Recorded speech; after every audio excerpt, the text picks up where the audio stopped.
नमस्कार, SBT news में आपका स्वागत है। पेश है 15 जुलाई गुरुवार सुबह 10:15 बजे राजस्थान की बड़ी खबरें। भारत में कोरोना वैक्सीनेशन शुरू हुए शुक्रवार को 6 महीने पूरे हो जाएंगे। इस दौरान देश भर में 39 करोड़ से ज्यादा डोज लगाए जा चुके हैं। केंद्रीय स्वास्थ्य मंत्रालय के मुताबिक बुधवार शाम तक मिले डेटा के मुताबिक यह संख्या 39 करोड़ 10 लाख हो चुकी है। बुधवार को 32 लाख 10 हजार से ज्यादा लोगों को टीके लगाए गए।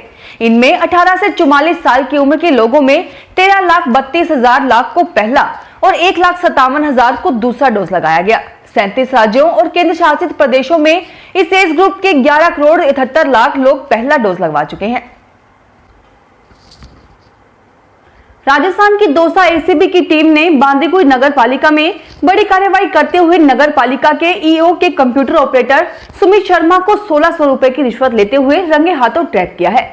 दौसा एसीबी के डिप्टी एसपी राजेश सिंह ने बताया कि नगर पालिका में नए राशन कार्ड बनवाने व संशोधन करने की एवज में कंप्यूटर ऑपरेटर प्रति राशन कार्ड 100 रुपए ई मित्र संचालकों से वसूल करता था, जिसकी शिकायत मिल रही थी।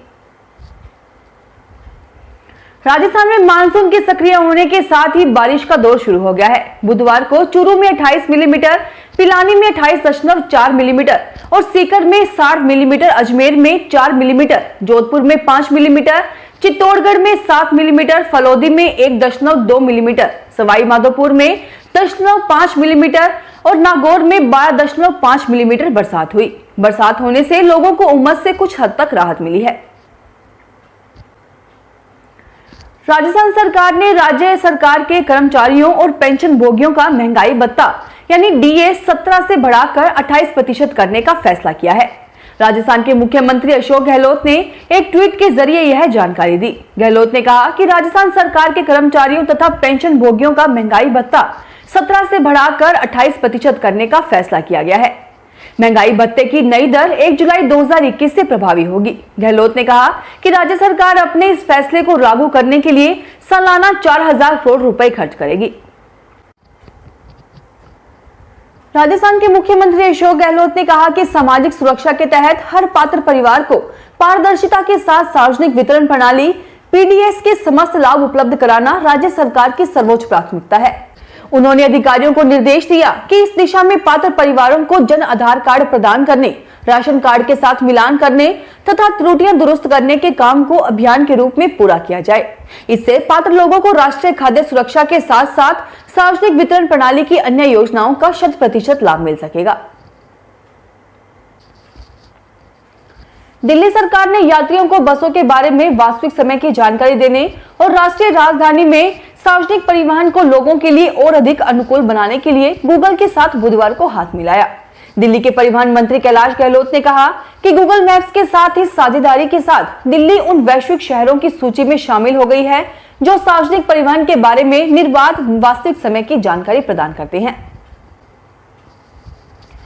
भारतीय पुलिस सेवा में राजस्थान कैडर की अधिकारी लवली कटियार केंद्रीय अन्वेषण ब्यूरो में 4 साल के लिए केंद्रीय प्रतिनियुक्ति पर जाएंगी। इस संबंध में बुधवार को राज्य सरकार के कार्मिक विभाग की ओर से आधिकारिक आदेश जारी किए गए। कटियार केंद्रीय अन्वेषण ब्यूरो में पुलिस अधीक्षक के पद पर कार्य करेंगी। वर्ष 2008 बैच की भारतीय पुलिस सेवा की अधिकारी कटियार वर्तमान में नई दिल्ली में राजस्थान आर्म्ड कंस्टेबलरी के 12 बटालियन में कमांडेंट के पद पर कार्यरत है। देश में कोरोना के केस में फिर उछाल देखने को मिला है। 24 घंटे में 41,755 नए मरीजों की पहचान हुई और 39,279 ठीक हुए। 7 दिन बाद नए मरीजों की संख्या ठीक होने वालों से ज्यादा रही है। इससे पहले 7 जुलाई को 45,701 मरीजों की पहचान हुई थी और 44,529 ठीक हुए थे।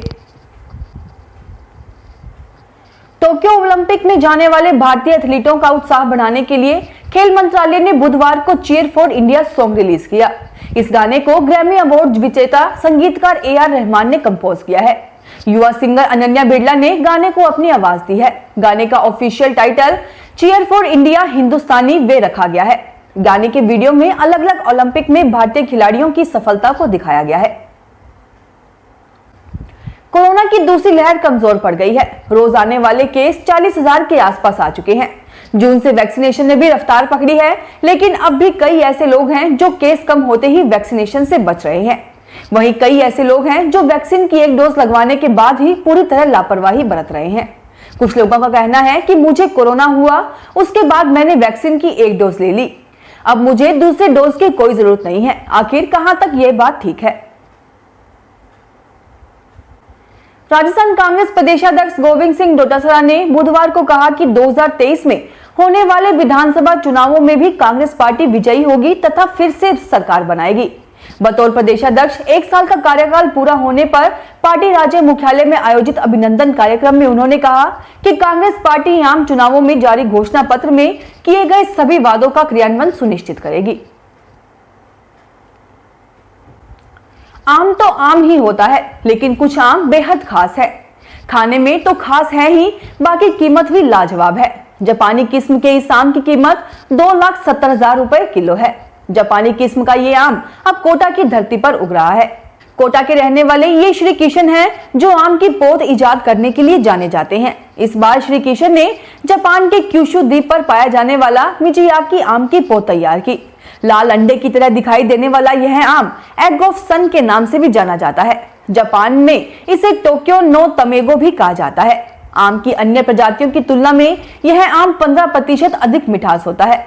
यह आम बाजार में 2,70,000 रुपए प्रति किलो की कीमत से बिकता है। अब सवाल यह है कि इतना महंगा आम खाता कौन होगा? RSLDC के चेयरमैन डॉक्टर नीरज के पवन का कहना है कि स्किलिंग जो पहले शहरों तक सीमित थी, उसे गांव के स्तर तक पहुंचना चाहिए। इस संबंध में राजस्थान सरकार का लक्ष्य है हर ग्राम पंचायत समिति में एक स्किल डेवलपमेंट सेंटर स्थापित करके समाज के विभिन्न वर्गों के 1 लाख युवाओं को प्रशिक्षित करना है। फिक्की राजस्थान की ओर से आयोजित फ्यूचर फॉर स्किल्स पर वेबिनार को संबोधित करते हुए उनका कहना था कि राज्य में 11,000 ग्राम पंचायतें और 352 ग्राम पंचायत समिति है। राजस्थान विश्वविद्यालय के स्नातक अंतिम वर्ष के छात्रों की परीक्षाएं 29 जुलाई से प्रारंभ होगी। इन परीक्षाओं में प्रविष्ट होने वाले कला, विज्ञान एवं वाणिज्य संकाय के परीक्षार्थी अपना प्रवेश पत्र 22 जुलाई से विश्वविद्यालय की वेबसाइट से डाउनलोड कर सकेंगे। इस संबंध में विस्तृत दिशा निर्देश विश्वविद्यालय की वेबसाइट पर अपलोड किए गए हैं। परीक्षाओं का आयोजन 2 पालियों में होगा।